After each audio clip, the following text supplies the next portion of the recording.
Assalamualaikum warahmatullahi wabarakatuh. Perkenalkan, nama saya Bima Putra Darmawan dari 10 TPIB 2 absen 5. Di sini saya akan membahas mengenai energi dan perubahannya. Energi adalah kemampuan untuk melakukan usaha atau kerja dan mengalami perubahan. Perubahan energi dapat terjadi dalam berbagai bentuk dan situasi di kehidupan sehari-hari. Mari kita jelajahi lebih lanjut. 1. Bentuk-bentuk energi. Yang pertama, energi potensial. Energi yang tersimpan pada suatu benda karena posisi atau kedudukannya. Contohnya, energi potensial gravitasi ketika kita mengangkat benda di atas tanah. Kedua, energi kinetik. Energi yang terkait dengan gerakan, misalnya ketika kita berlari, kita memiliki energi kinetik. Ketiga, energi mekanik. Kombinasi antara energi potensial dan kinetik. Yang keempat, energi termal, terkait dengan panas dan suhu. Kelima, energi listrik, terkait dengan arus listrik. Keenam, energi kimia, terkait dengan reaksi kimia. Ketujuh, ada energi cahaya, terkait dengan sinar cahaya.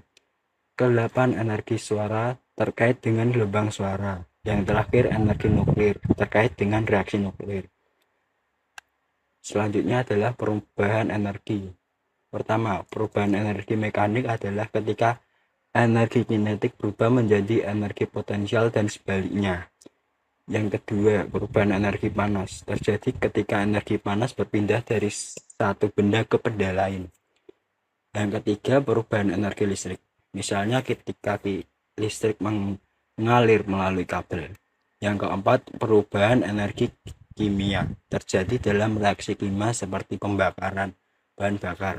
Kelima, perubahan energi cahaya ketika cahaya diserap atau dipantulkan oleh suatu benda. Yang keenam, perubahan energi suara terjadi saat gelombang suara merambat melalui medium. Yang terakhir, perubahan energi nuklir terkait dengan reaksi inti atom. Nah, selanjutnya ada pertanyaan 5W plus 1H. Who atau siapa? Siapa yang mempelajari konsep energi dan perubahannya? Yang kedua, what atau apa? Apa saja bentuk-bentuk energi yang ada? Yang ketiga, when atau kapan? Kapan perubahan energi terjadi dalam kehidupan sehari-hari? Yang keempat, where atau di mana? Di mana sumber energi dapat ditemukan? Yang selanjutnya adalah why atau mengapa?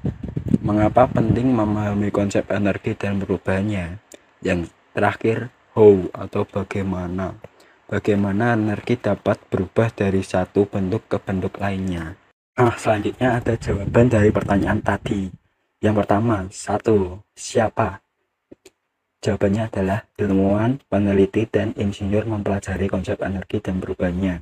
Mereka bekerja untuk memahami bagaimana energi berinteraksi dalam berbagai sistem dan bagaimana kita dapat mengoptimalkan penggunaannya. Yang kedua, apa? Jawabannya adalah ada banyak bentuk energi yang berbeda. Beberapa di antaranya adalah energi potensial atau adalah energi yang tersimpan dalam suatu benda karena posisinya. Kedua, ada energi kinetik, energi yang terkait dengan gerakannya. Ketiga, energi termal adalah terkait dengan panas. Energi listrik terkait dengan arus listrik. Energi kimia terkait dengan reaksi kimia. Selanjutnya, energi cahaya terkait dengan sinar cahaya. Selanjutnya, energi suara terkait dengan gelombang suara. Yang terakhir, energi nuklir terkait dengan reaksi inti atom. Nah, selanjutnya ada kapan? Jawabannya adalah perubahan energi terjadi sepanjang waktu dalam kehidupan sehari-hari. Misalnya ketika kita mengayuh sepeda, energi kinetik kita berubah menjadi energi potensial saat kita naik bukit. Selanjutnya, where atau di mana? Jawabannya adalah sumber energi dapat ditemukan di berbagai tempat seperti pertama, sumber alam seperti matahari atau energi surya, angin atau energi angin, dan air atau energi hidro. Sumber buatan seperti bahan bakar fosil atau minyak, gas, batu bara, listrik dari pembangkit listrik, dan baterai.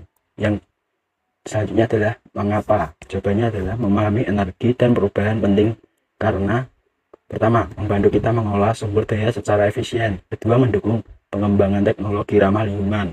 Ketiga, memastikan ketahanan energi di masa depan.